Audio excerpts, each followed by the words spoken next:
Every year, especially around December the 31st, we make a list of what we're going to do in 2000 and the next year. Right now, it'll be 2026.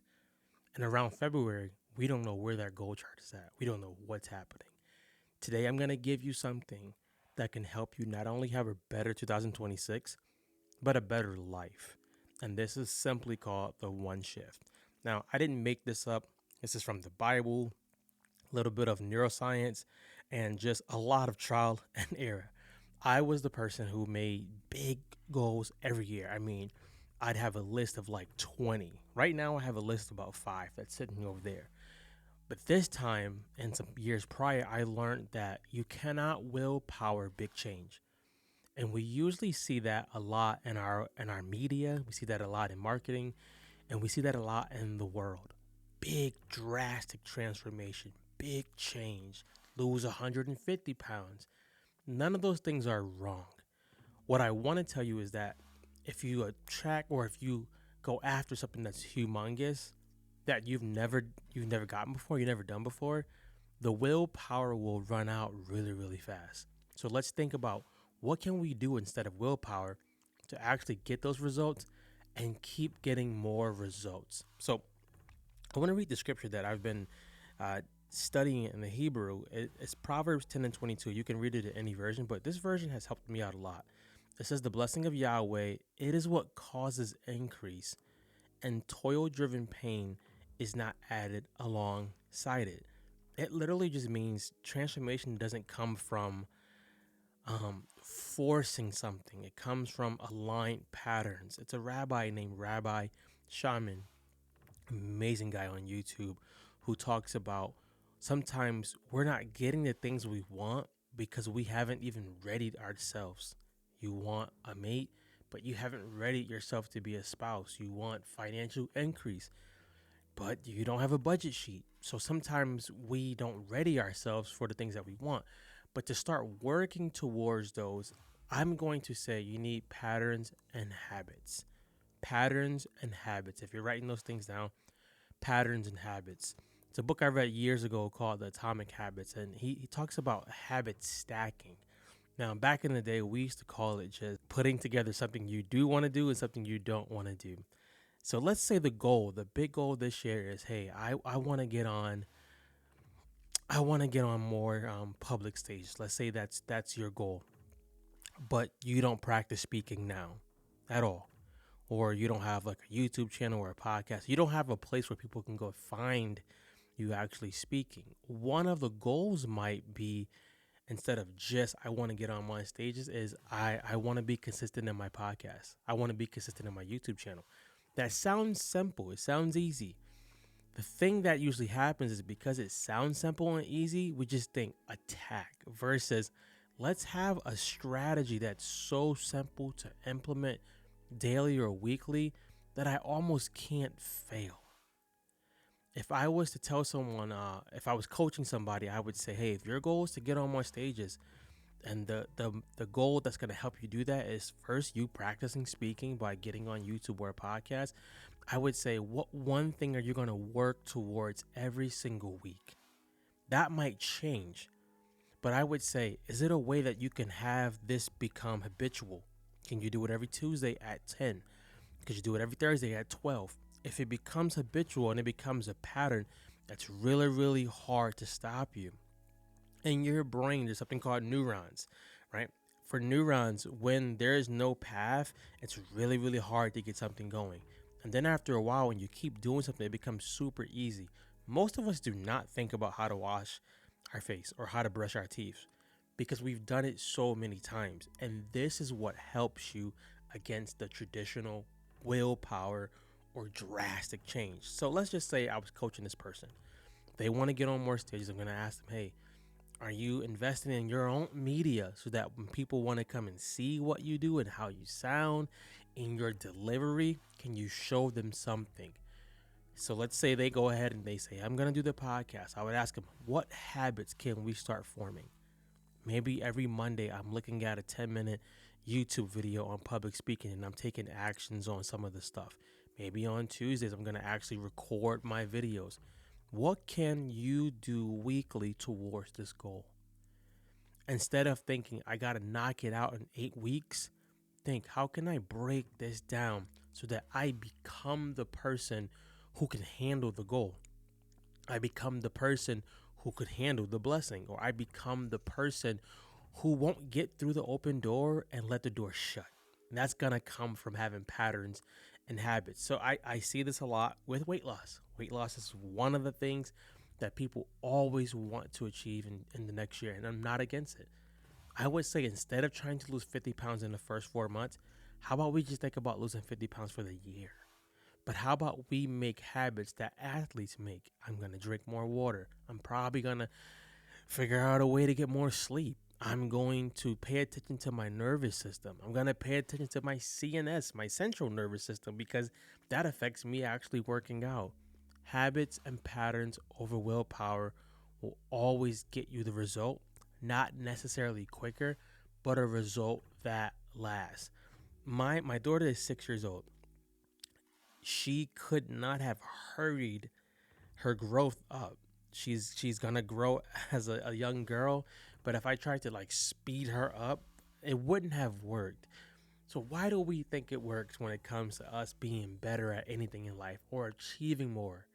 It's usually because of the media. The media loves to paint you the quick, the sexy, the I got it by the skin of my teeth. But this scripture that I've been looking at that I encourage you to read, Proverbs 10 and 22, the blessing of Yahweh, it is what causes increase, and toil-driven pain is not added alongside of it. It just literally means put God into the plan.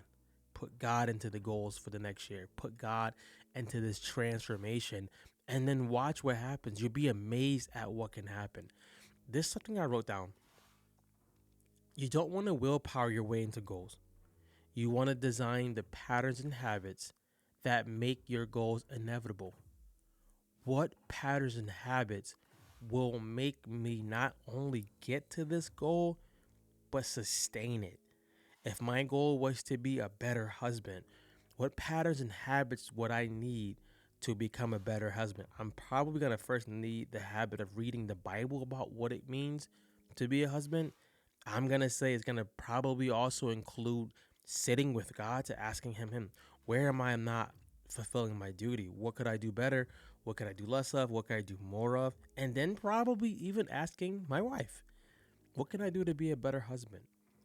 We don't do that with goals because for some reason we just feel I want it, it should just happen.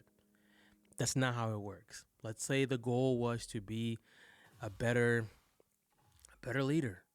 I would first sit with God. I'm going to always probably say sit with God first, but I would ask the people you lead, what do you need from me as a leader? Find the common denominator and then ask, what's the patterns and habits of a good leader? This quote used to go around a lot, and it's true. Success leaves clues. You can find out what patterns and habits does this person do that I can mimic or I can implement into my life. We have a school group, and in this school group, I post at least 4 times a week to help people out, weight loss or business or just transformation in general. And we always come back to this, whether it's in the DM or whether it's on the actual community portion. What's the habit you need to have? What's the pattern you need to have? And the reason why I say that over how hard are you working is if I can make this a habit and a pattern, I'll become the goal. I won't only become the goal, I'll realize any other goal I want to go after in life, I can get it by following those same steps. My goal at one time was to become a well-known fitness instructor in Connecticut. So what I did was I studied fitness every day. I studied movements every day. I studied trying to teach it to somebody every day. If I would have done it now, I'd have went about it a lot differently, but that was the goal. So I knew I'm not going to just become this because I want it. I have to actually become the person. Myron Golden uses this term, be, do, have. You have to be that person, which means there's some things I have to change. There's some things I might have to sacrifice, but it's all going to be worth it at the end of the day. There's some things I have to now do to actually become that person. I got to have better habits, better systems. I got to probably get around better people, and then I can have whatever I was asking God for, because I'm following the order of God. So for the next year, I don't want you to think about 80 goals. Pick a couple, maybe 3 to 5, maybe 1 to 2, and think, what pattern, what ritual, what habit do I need to become that person? If you're lost, join us in school so we can help you out. And if you can't get to us quickly, think, who is a person that you would like to become? Like, it doesn't have to be every area of their life. And think, what patterns or habits are they actually like using? If it's somebody famous, you can't get to them. Think, is there anybody like around me or on the internet that I can message? What habits and patterns do you have? And you'd be surprised. Not sexy. Sometimes they're not even like groundbreaking stuff. It's just simple. So a habit that I've had is I study the word every day. So if people hear me quote scriptures or just I can draw stories so quickly, it's not because I'm smart. It's not because I'm special. I just have a lot of repetitions in that area because I wanted the habit. I wanted to become a person who knew God's word, to learn it, to implement it, and to share it. So I developed the habit of studying every day. Now, I don't study for hours every day. I study for about 20 to 30 minutes. But imagine doing something that you wanted to become like 20 to 30 minutes every day. What ends up happening? You end up becoming somebody who can achieve much versus somebody who is just willpowering it all the way through. So let's bring this plane to uh, a close. If you need support, you need accountability, I'm going to invite you to the school group that we have. It's free right now. The reason for that is goals are great. Habits and patterns, they take accountability, they take community, they take support. Because the people around you are usually not in alignment with what you actually want to do. So you need people who are like-minded. Completely free. I'll leave it in the show notes. But I want to encourage you, what one action could you take today towards what you want? What small action could you take today? If it's fitness, hey, maybe the action isn't getting the whole outfit. Maybe the action today is doing 50 jumping jacks wherever I'm at right now. If your goal is to, ready yourself for a spouse, maybe your goal is asking God, what are the things that would hold me back from being in a good relationship? And if He reveals something to you immediately, don't condemn yourself. Ask God, help me change that. If it's being a better husband, a better wife, a better father, a better mother, what one small thing could you do today?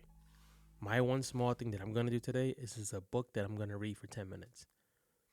I'm not going to try to read it for an hour. I'm going to read it for 10 minutes. And I'm not going to stop reading it for 10 minutes every day until I finish the book and can implement what's in the book. Small keys open big doors. Small steps consistently do more than big jumps every now and then. Be good, guys. Go be with God.